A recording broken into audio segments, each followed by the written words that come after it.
Welcome back to New House, Old Soul. Today we're talking about flooring. As a design element and as a subtle design element, I think it's actually one of the most important decisions you can make, because if you really want a new house with an old soul, getting the flooring right is really key. How do we do that so that it works?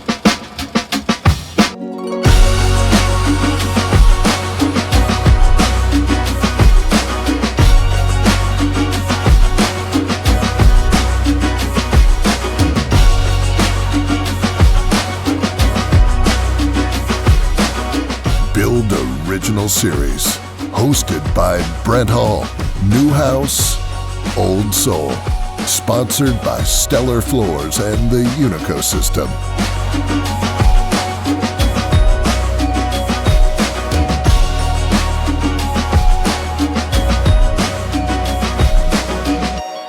It really takes a study of historic floors to really understand why it matters in a new house. For instance, when we did that Pennsylvania farmhouse, we used eastern white pine. Why? Well, because eastern white pine was the wood that would have been used up in the Northeast, because most of their wood up there was eastern white pine.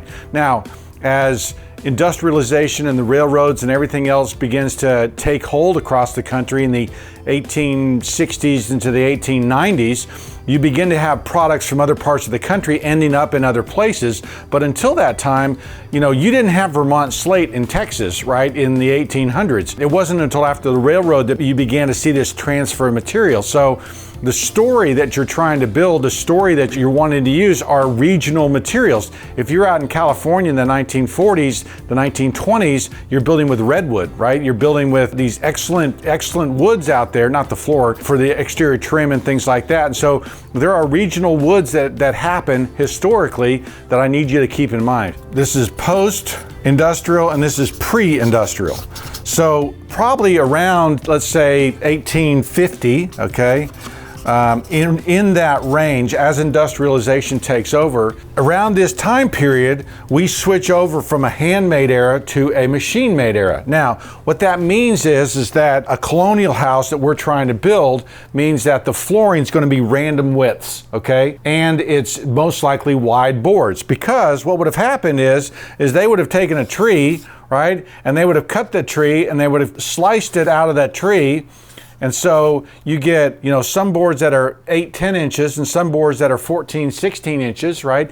Depending on the tree and everything else, because they would have taken the fastest time, the quickest way to get flooring material made. And because eastern white pine trees were really big, huge trees, you end up with pieces of flooring sometime in historic houses that are 2 feet wide. Okay, so in order to get a big wide piece of white pine today, it takes a lot more work.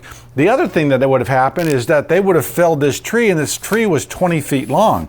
So every one of those pieces of board would be a 20-foot length. That means when you laying your room out and you've got a 14 by 16 room, every board goes across that whole room. There is no breakup. I mean, if you look at this floor right here, right, this is a maple floor in a warehouse. Look how short some of these pieces are. That's 4 inches, 6 inches, 10 inches. And what happens is during an industrial era, right, you have them cutting knots out. And on nicer houses, there's a minimum length of wood that's acceptable. Maybe it's 18 inches, maybe it's 2 feet. You don't see in normal houses 4-inch pieces of wood. That's a cheap leftover. And so in nicer houses, you would have longer lengths. Realize that industrialization changes all that. And so on our 1880s house down in Granbury, all the floors are done like this. There's no weaving in of the floors. And so that's 1880, right? And so as we think about these floors and we think about doing them, we need to try to order longer lengths and get it right. In fact, one of the mistakes I made, yes, I make mistakes because I wasn't watching it and didn't notice it until later, was at the Pennsylvania farmhouse, we had wide length white pine floors, but we weaved it in. And it wasn't until afterwards that I saw it, I was like, oh shoot, we should have had all consistent lengths in that room. not the end of the world. No one's going to die, but it was a mistake. I remember when I was at North Bennett Street, we went to the Met, okay, and we were looking at the period rooms at the Met. One of the things my instructor talked about, they may have fixed it now, was that the oak floors or the floors in some of these early period rooms had floors that were weaved in. And he was like, they did that floor wrong.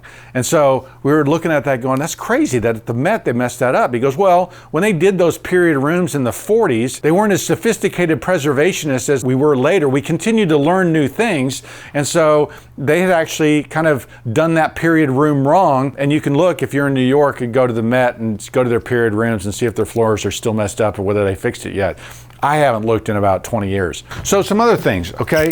So not only in the pre-industrial era are boards wider, okay, and random widths, but when you cross over into this period, okay, and you get the post period, the early parts of that post-industrial era is that you end up with boards that are about 5 inches wide and fairly consistent. You know, the early industrial floors were kind of a standard width of around 5 inches. The standard 2 1/4 inch, you know, strip flooring, which is what this is, and what most houses built probably after the early 1900s, you end up with these 2 1/4. So the 2 1/4 strip, right, which is pretty standard, really starts about, you know, 1900, 1910 and lasts into today. The 5 inch, okay, and the reason why 5 inch kind of crosses over is because even in this period, even when they were just sawing logs this way, they could get a better yield if they could get down to a standard kind of 5 inch width and 5 inch dimensions. So you'll see houses, our 1871 house had a mix of, you know, 5, 6, and 7, but most of them around 5. And so even in that, you know, pre-industrial era, they were still trying to get to that kind of that standard width. The other thing that happens is with big wide boards, even with old growth boards, is they can tend to warp and things like that. So 5 inches is kind of a nice thing. It doesn't move too much, won't cup too much if you do get water on it or it does get wet. And so, you know, you get into that 2 1/4, pretty standard. And then back here, it's all random, right? It's random widths and long lengths, okay? Over here, that is the worst writing. Long lengths, random widths, long lengths. Over here, you get standard widths and short lengths, okay? So the next piece is wood type, okay? Now we talked about eastern white pine in New England, right? In, you know, the South, it would be longleaf pine, okay? And so this same board would be a longleaf pine board. Now, the reason that's important today is because if you just ask for a pine board, you're gonna end up most likely with a longleaf pine board, okay? Or a shortleaf pine board, which is more available today. To really get eastern white pine flooring, or to really get, you know, longleaf pine flooring, you're gonna need to be clear, you're gonna need to specify, you're gonna need to ask for that specific thing. I mean, a longleaf pine board is unique and is kind of definitive because it has a wonderful amber hue to it. The grain can be very tight if you get vertical cut. And so there is a distinctive character to longleaf pine that if you're trying to capture this old house, if you're trying to capture a Louisiana A-Hayes townhouse or, you know, some Mississippi Natchez Valley kind of thing, you know, you need longleaf pine. So you really do need to get geeky, right? You really do need to get specific on the materials that you're ordering if you really want to get the wood floor right. And when we made repairs in this warehouse, we did it. These are maple floors. Now, maple floors were an upgrade over pine, but maybe not as nice as oak. Maple is a very durable, hard wood, and so it makes sense for a warehouse. And when we repaired that, we went back with maple. We're going to do some repairs on the other side of this thing. We're going to go back with maple. So specifying this wood, there are spots in our shop where we had, you know, when we were manufacturing here, where we patched with oak and we patched with longleaf pine, and those areas stand out. They just they look completely different. So if we're going to want a consistent thing, understanding wood type, understanding wood size, right, and that standard, you know, width and length, you end up with something that is cohesive and tells that old house story. Really, guys, there's almost too much information here for this kind of length of video because there's so many different stories to the way wood floors are laid. You think about McFarland, that historic house here in Fort Worth, that's the 1890s Queen Anne Victorian. It had what was called wood carpets. Now, wood carpets were basically available in the millwork catalog, something that you would have ordered from, but each of those rooms had a different layout and a different thing, and they would show up in rolls and be laid out. They had a clear border that would have been made up in a factory, put on a linen backer, and then shipped out as a border and as the main body of the house. And so you can get into some really crazy oaks and walnuts and crazy different woods in there as those textures and patterns change. There's so many different things. Really what you need to do, you need to be a student of whatever house style you're trying to build. Sanding and finishing floors was not something that happened until probably the 1930s at the earliest to 1950s.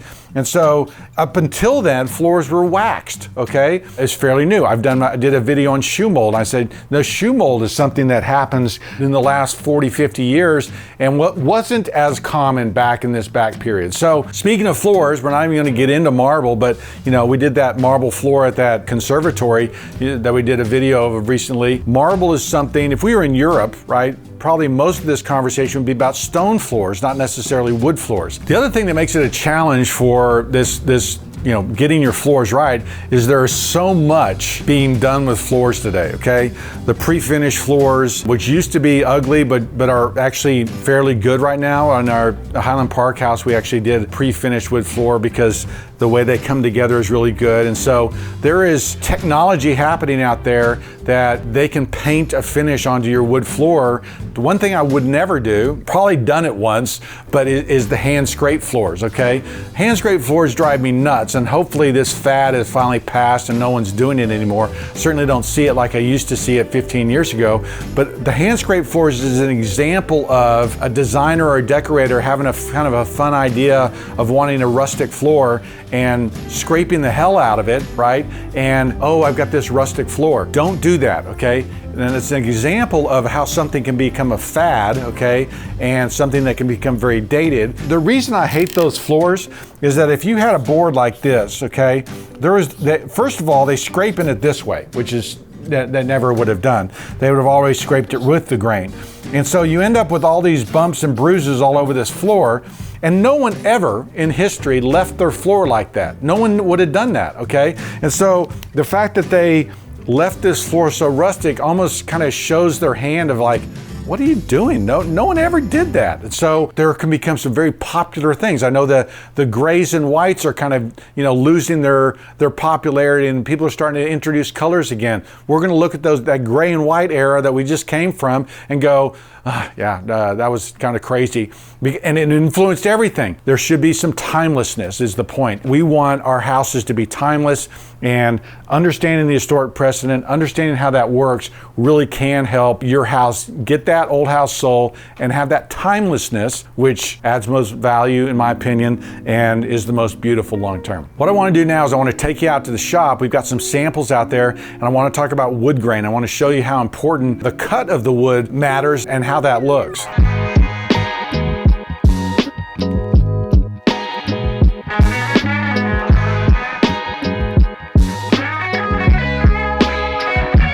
Okay, so I wanted to show you some floors out here and then talk immediately about just the character of the grain of the wood, also the placement. I mean, here we've got a herringbone and a chevron pattern, herringbone over here, chevron pattern over here.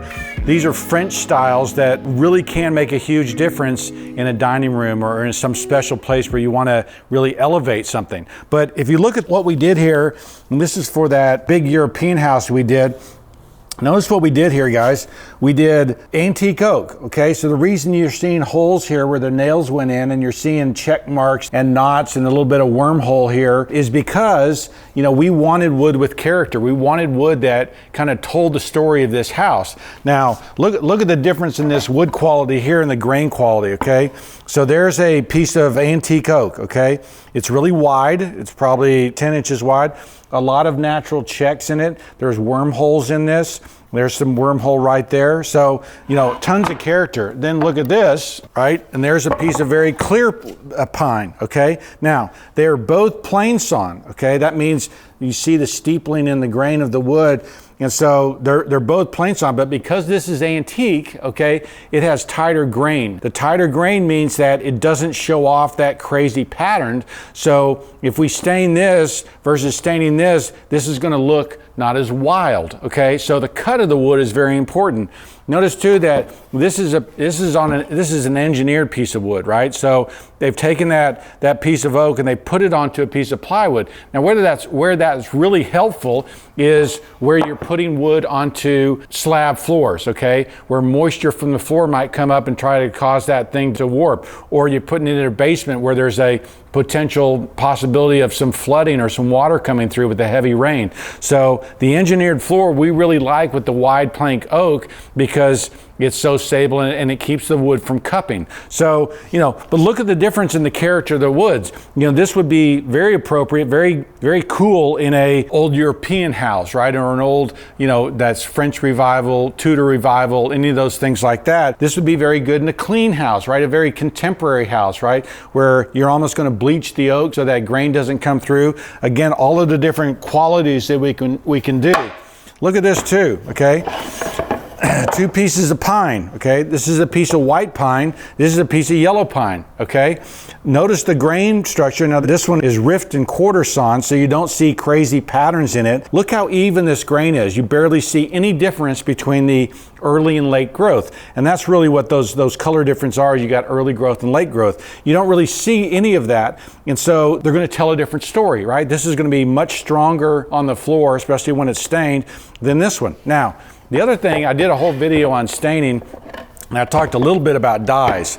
Now, both of these boards have been dyed, okay? That means that an aniline dye, chemical dye has been put on it, and there's no stain, okay? Remember, stain is a pigment that, you've got a carrier that moves the stain, the carrier evaporates, and you're left with pigment. It can cause the wood to get cloudy. It can cause the wood to lose its color. So, especially with the pines, they are very hard to stain. They get very cloudy. So, you're seeing all the subtleties and all the changes that can happen just with picking the wood, just doing the stain, and the story that can be told just by the wood type and character and cut that can drive so many things. Over here we've got a parquet floor. Let me show you that.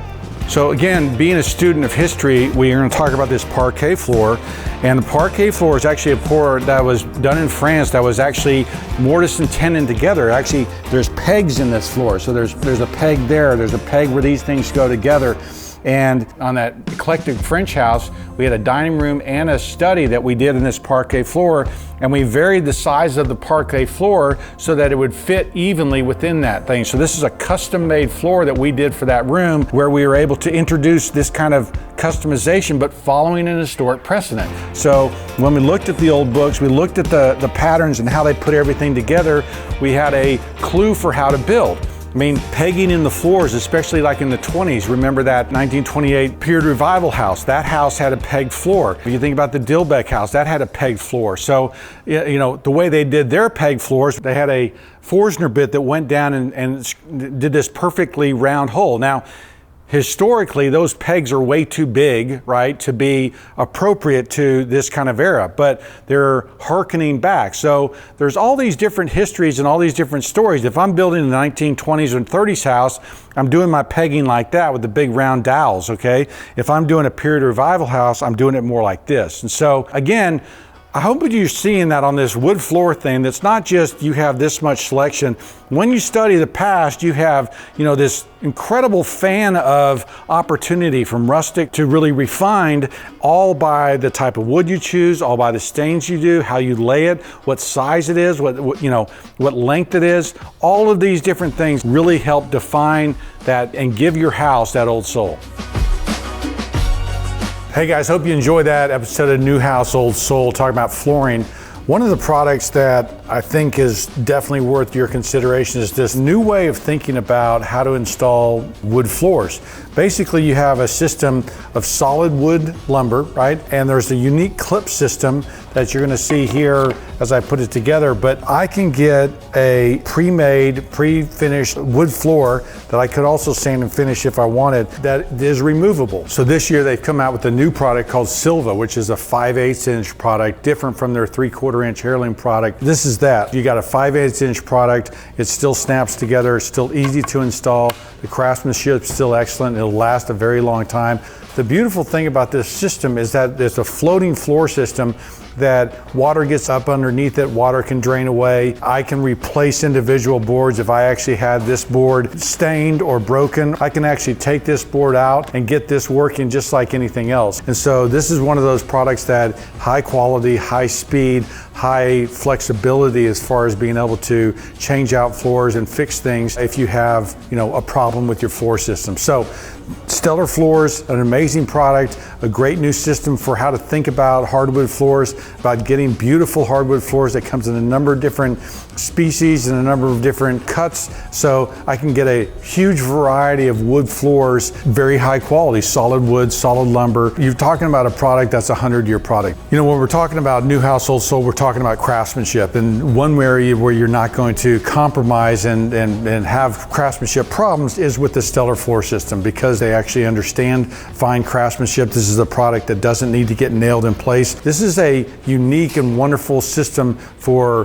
building that new house with an old soul, solid lumber, great construction, great details. Check it out for your new house with Old Soul.